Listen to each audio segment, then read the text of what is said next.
Bonjour à tous et bienvenue sur notre chaîne YouTube, la chaîne de Ligne Droite. Je vous invite à vous abonner à cette chaîne, à aimer, à partager, à commenter ces vidéos. C'est très important pour notre référencement et c'est une manière de nous soutenir. Merci à vous tous.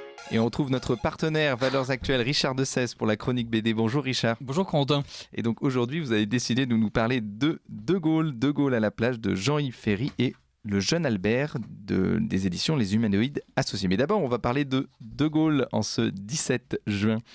Alors, De Gaulle à la plage est un album que Jean-Yves Ferry a scénarisé et dessiné tout seul, comme un grand. Sa première édition date de 2007 et là, il vient d'être réédité. Avec quelques planches en plus, donc aux éditions d'Argo, dans la collection Poisson Pilote. Et toute l'intrigue tient à ce que donc De Gaulle est en carafe. Donc nous sommes à l'été 56 et il y a un premier narratif. Lassé de l'ingratitude des Français et de la médiocrité de leurs dirigeants, le libérateur de la France décide de prendre quelques vacances bien méritées. Et tout l'album, en fait, va nous montrer un De Gaulle en Bermuda, à la plage, en train de vivre les aventures les plus pitoyables. Jean-Yves Ferry, pour ceux qui ne le connaissent pas, c'est le nouveau scénariste d'Astérix. D'accord. Et Jean-Yves Ferry, c'est aussi celui qui, avec Larsenet, a produit ce petit chef-d'œuvre qui est le retour à la campagne, si je ne m'abuse. Mais en le disant, j'ai bien le sentiment de dire une sottise. C'est donc Ferry et Larsenet, bon c'est atroce, ça m'apprendra à essayer de virevolter sans note, donc ont rédigé une série de gags en demi-planche où un dessinateur de bande dessinée qui est une véritable racaille se retrouve plongé au fin fond de la campagne la plus profonde, environné de bêtes, de gens, de plantes, de vieilles femmes qui sont capables de jeter des sorts et de hiboux qui ululent la nuit et c'est un choc absolument retour à la terre. Voilà. Retour à la Terre. Donc Larsenet et Ferry font un travail remarquable et on se rend compte en fait en lisant que Ferry est capable de faire un travail remarquable tout seul aussi. Il avait fréquenté le monde paysan à travers une série d'albums qui met en scène Aimé Lacapelle. Aimé Lacapelle est donc il fait partie de la brigade d'investigation paysanne, le BIP, et ce sont des ouvrages absolument délirants avec des fausses enquêtes policières au milieu là aussi d'une campagne qui est vraisemblablement dans le sud-ouest vu la surabondance de saindoux qu'on y consomme, mais tout cet esprit caustique, tout ce sens dans les caricatures explose véritablement avec ce De Gaulle à la plage où le président, le futur président De Gaulle, l'ancien libérateur de la France, n'est plus qu'un type aigri et moche qui lorgne en douce les jolies filles de la plage pendant que maman Yvonne, évidemment, le surveille avec attention. Il est flanqué d'un aide de camp qui s'appelle Le Bornec, qui porte bien son nom. C'est et plus l'amiral Floïc. Voilà, exactement. Et de temps en temps, il y a son fils qui passe son temps à essayer de lui demander dans un français approximatif comment est-ce qu'on fait pour embrasser les filles et il n'y arrive pas. Et ce sont des aventures absolument délicieuses. Notamment, il y a un gag totalement muet qui est intitulé Le Pouvoir, puisque donc sur chaque page il y a donc, ce sont des gags en demi-planche. Donc sur chaque case il y a 1, 2, 3. Sur chaque page, il y a 2 gags et un gag fait généralement 6 cases. Et là, donc, c'est le pouvoir. De Gaulle, en fait, voit arriver les vagues et quand la vague explose, il lève la main comme si c'est lui qui commandait la vague de se lever et quand la vague retombe, il baisse la main comme si c'était lui qui commandait au flot de bien vouloir se calmer. Et donc, là, cette espèce d'appétit de pouvoir délirant, la manière dont il essaie de haranguer la foule qui n'en a rien à faire, la manière dont Churchill débarque et ils sont en train d'être sur la plage sans qu'il se passe rien d'intéressant. La manière dont De Gaulle se rêve en acteur de cinéma, embarquant la jolie indienne. C'est remarquable parce que vraiment on revisite toute la mythologie autour de Gaulle d'une manière subtile, réaliste, avec, vous l'avez noté, vous voyez, il y a le Bornec, Floïc, le fils de Gaulle, futur amiral, Tata Yvonne, le Churchill. On est plongé dans ce qui a constitué le mythe gaulien, mais systématiquement dégradé, vu par le petit bout de la lorgnette, avec un personnage détourné, mégalomane, touchant, à côté de sa plaque. Et qui n'est pas capable en fait de se satisfaire de ce qu'il est devenu Et bon, ça se termine heureusement par le fait qu'il va à nouveau pouvoir rentrer à l'Élysée, et on est très content pour De Gaulle. Ça se termine bien, et ça se termine d'une manière remarquable, c'est-à-dire que de même que on a commencé avec le général de Gaulle qui découvre les tongs et qui ne sait pas comment ça marche, donc ça se termine avec la fameuse photo où De Gaulle en grand habit est en train de prendre la pose pour l'éternité.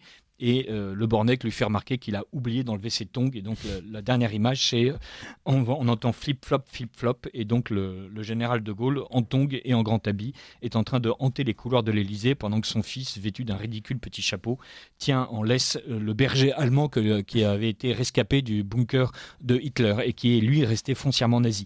On est véritablement dans le grotesque le plus achevé, c'est remarquable. C'est bon enfant, et ça déconstruit quand même le personnage de De Gaulle. Eh bien, voilà, on peut difficilement trouver que De Gaulle est admirable après avoir lu ça. Bon. Et alors, la seule chose qu'on regrette, c'est qu'ils aient réédité évidemment l'album De Gaulle à la plage, mais que Ferry n'ait pas continué dans cette veine qui est vraiment où il excelle. Et maintenant, il s'occupe donc des scénarios des Astérix. D'ailleurs, il faudrait qu'on en parle. Vous en pensez quoi des nouveaux Astérix en 2 mots? peu de bien. Je trouve que le dessinateur était meilleur dans d'autres séries et que le scénariste était meilleur sur ses séries personnelles. Là, ils ont repris quelque chose que Uderzo avait déjà foncièrement dégradé. Donc, c'est pas remarquable. J'y consacre peu de temps. On en reparlera alors. Donc, mais vous voulez nous présenter Le Jeune Albert aux éditions Les Humanoïdes Associés. Lisant ces gags en demi-planche de Gaulle à la plage de Ferry, évidemment, je n'ai pas pu m'empêcher de me rappeler l'admirable Jeune Albert de Chaland, le regretté Chaland, qui est mort au début des années 90, si je ne m'abuse, et qui en 1982 avait commencé à faire paraître dans Métal Hurlant les aventures d'un petit gamin belge, un peu comme Kik et Flupk de Hergé. Et donc c'est le Jeune Albert qui met en scène donc à chaque fois sur une demi-planche, donc là aussi 2 bandes simplement et non pas 4, un gamin particulièrement odieux. Et c'est remarquable parce que on sent il est à la fin de l'enfance, au début de l'adolescence. Il est suffisamment malin pour être capable de faire le mal. Il passe sa vie à suggérer aux autres de faire des blagues atroces. 8-10 ans, c'est ça? Mais plutôt 10-12. 10-12. Et avec une capacité à montrer vraiment toute la noirceur enfantine qui peut exister, avec ces gens qui se cherchent, qui sont à cheval entre 2 mondes, évidemment encore avec des logiques enfantines, mais happés par la logique des adultes. Et le Jeune Albert est comme ça quelqu'un de méchant, qui bat en douce ses camarades, qui tire la queue des chats, et qui a des obsessions, et qui notamment tient absolument à ce que un de ses camarades subisse 1000 morts parce qu'il l'a humilié à la récré. Et on a, au début c'est drôle, d'ailleurs c'est drôle à chaque instant, puisque le Jeune Albert de temps en temps s'adresse au lecteur et lui donne des conseils qui sont évidemment des conseils aberrants et peu moraux sur la manière de se comporter dans la vie. Et on a peu à peu une vision absolument atroce des gamins bruxellois qu'on ne connaissait qu'à travers Kik et Flupk. Et là, c'est comme si Chaland ou Tintin rentraient à l'intérieur du musée de la bande dessinée franco-belge et nous faisaient découvrir la face cachée de Bruxelles, la face cachée de cette espèce de glorieuse histoire des années 30, 40, 50 de la Belgique, et avec beaucoup d'ironie et sans doute beaucoup de nostalgie. Ce qui est intéressant, c'est que Chaland a vénéré Gigé, dont il a défendu l'œuvre, qu'il a contribué à faire redécouvrir. Chaland adorait les albums Dupuis de l'âge d'or, et donc il s'est glissé dans cette ambiance pour en tirer des albums somme toute assez de droite, pour le dire de cette manière-là, avec d'ailleurs au moins 2 ou 3 scénarios signés par Yann, excellent scénariste, qui d'ailleurs, avec le nouveau dessinateur des aventures d'Astérix, avait signé des bandes dessinées totalement parodiques comme Bob Marron, qui était absolument remarquable. Et Chaland en fait, nous raconte une Belgique souffrante. Chaland nous raconte une Belgique pauvre, Chaland nous raconte l'envers du décor et surtout, Chaland nous raconte une enfance qui n'est pas uniquement faite de jeunes scouts valeureux, voilà, comme La Patrouille des Castors ou l'autre album de Mitac qui met en scène un adolescent un peu grandet voilà, qui vit des aventures tout seul et admirable.